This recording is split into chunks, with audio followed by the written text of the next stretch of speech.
Hi, this is Diamond Tricks. And the registered sex offender was trying to lie about me killing my whole family, my son, my ex-husband. Whole time I had a restraining order out on him, protecting me and my son because he was trying to murder me and my child. And he contracted HIV and HIV that he's positive, and he's the one out here fucking around and spreading HIV to other people. And the registered sex offender in Los Angeles Department trying to lie and say I murdered my whole family and killed my son and my child. The whole time I was never on a run for murder. They was protecting me and my child. He's in Houston, Texas, and he's safe and I'm safe.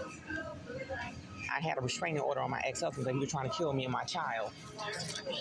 So basically, this is a domestic violence case for murder, double homicide. My son was the victim to it, and I'm the victim to it. And my ex-husband hired those people in East Chicago to try to kill me. And this wasn't no target individual shit.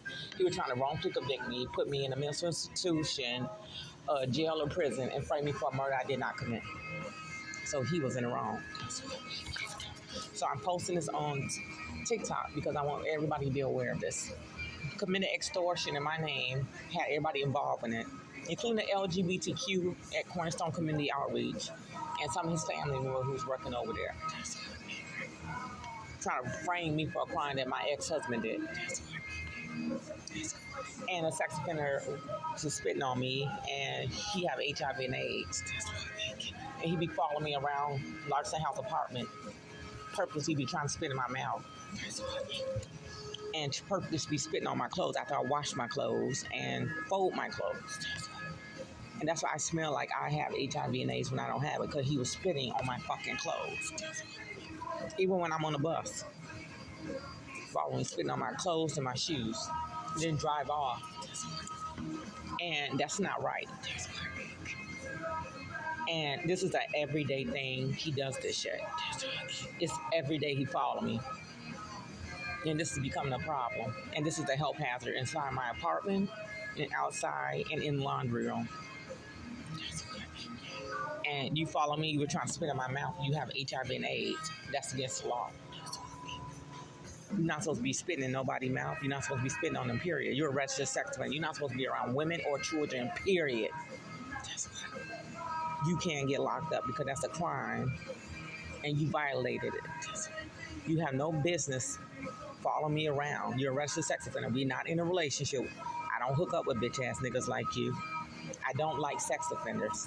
I will beat the fuck out of you like you did your victim. You're not my father of my son. I've never been married to you. I've been married to Clifton Ezell Lovelace.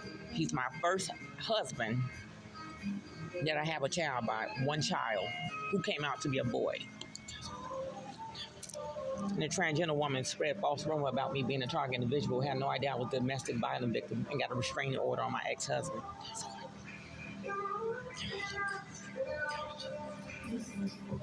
And it's still the active order for 2024, a restraining order out on him.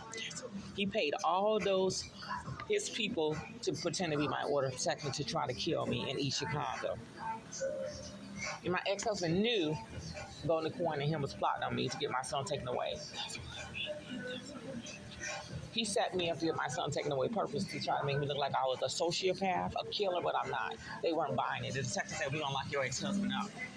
They helped him get on the run for murder, which is against the law. So they're an accessory to trying to commit a crime on me and my son. So this is a crime. No, they can get locked up. They are going to get locked up regardless because they helping him commit a crime on me and my son. So now they're being watched. They already got reports on them in Larson House apartment because of that, trying to send the law enforcement off when the whole time they have the right criminals. They have them. So whoever else get involved in it, you're an accessory to a homicide. My ex-husband on the run for murder. For not one homicide, multiple. I'm finding out he did more than one homicide. This is crazy in the motherfucker. He even molested a child before, so I'm finding out a whole lot of shit about him. And the LGBTQ in Larson House on my floor knew about it on the 5th floor and the 6th floor. And my ex-husband told those people in Cornerstone Community Outreach in Know Me House to spit on me, knowing they had HIV and AIDS, and told them, lied about me being a target individual. The whole time, I was never a domestic terrorist from day one. I was never one, period. So I was a domestic violence victim to a homicide, my son and I. And they kept this shit going on and on and on. So this is a problem. And now I got a case and I got a lawsuit. How I was treated in Chicago. Because my ex-husband family have his little corruption detectives doing his dirty work. Made false reports on me, lied on me, made false complaints on me, had the LGBTQ involved, making false reports on me. Like the one in Lawson House, and they're not buying that shit because they see me every day. They know I didn't commit those crimes. They know they selling drugs. They know everybody who tried to lie on me, they know all these group of people did that shit. They the one who got HIV and AIDS. They know they on the run for murder. So they've been doing this for how long? 2019? No, 20. I'm gonna say, yeah, 2020. No, it was 2021 to 2024. They did this to me in the shelter. And this was a group of men in Cornerstone Community Outreach spitting on me. And they had HIV and AIDS, and remind you, I don't have that. So the people in Larson House saying, hey, we're going to do the same thing and abuse her too. So you making excuses to assault me, and it's a transgender woman, man, who started the rumor about me. And the detective number, I have her number. And she told me keep myself up, look good, look gorgeous all the time. She put me on game, and she looked out for me. She not supporting what's going on in Larson House Apartment with no other sex offenders in Larson House Apartment for what they did to me and other people. They actually trying to stop them because they committed a whole bunch of crimes, and they think they're going to get away with it. So I'm not at my apartment yet, and they've been hacking my cell phone, following me everywhere I go, stalking me. And this pedophile keep telling people I was in a relationship with him. I don't fuck with nobody. I don't have sex with nobody in Larson House Apartment. They all got HIV and AIDS. Number one, I don't hook up with bum-ass bitches, nasty bitches, okay?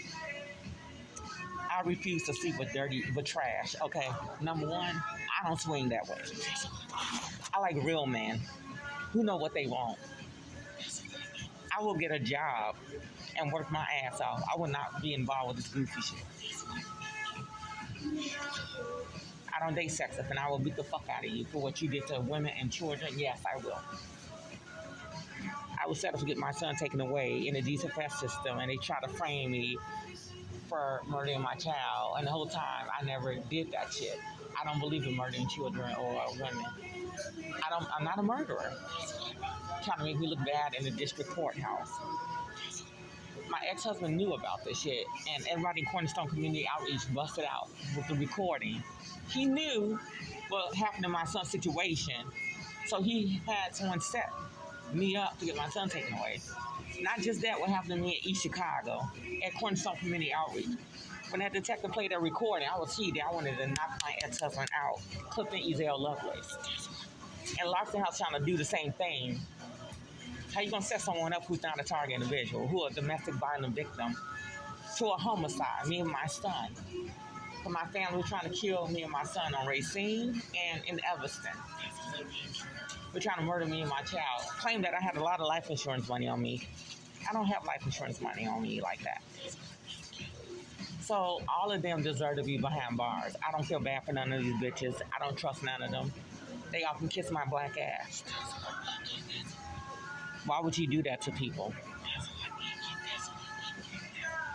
And the rest of the sex offenders playing a part in it, looking dumb as fuck. This is a crime. This is every day. And he thinking this is the penitentiary in Larson House Apartment, like he's running this shit in 503, thinking he could tell me what to do, talk to me in any kind of way. Everybody getting tired of him disrespecting me in that apartment. They getting tired of him. Next time I can see him getting jumped. It's gonna say when she gonna get killed in the apartment. The detective told him she's not gonna get killed in the Larson House Apartment because she's not a target individual. I just showed you your restraining order to this bitch ass nigga, and he's sitting here keeping up a lot of bullshit because he's mad because she don't want to fuck him. He got AIDS. Why would she sleep with a man who got AIDS? That's the most backward shit I ever seen. When she sleep with one who don't got one. That's why everybody is glad that she ain't whoring around in Lawson House apartment. She around with these nasty niggas. She stand to herself and go out and do her own thing.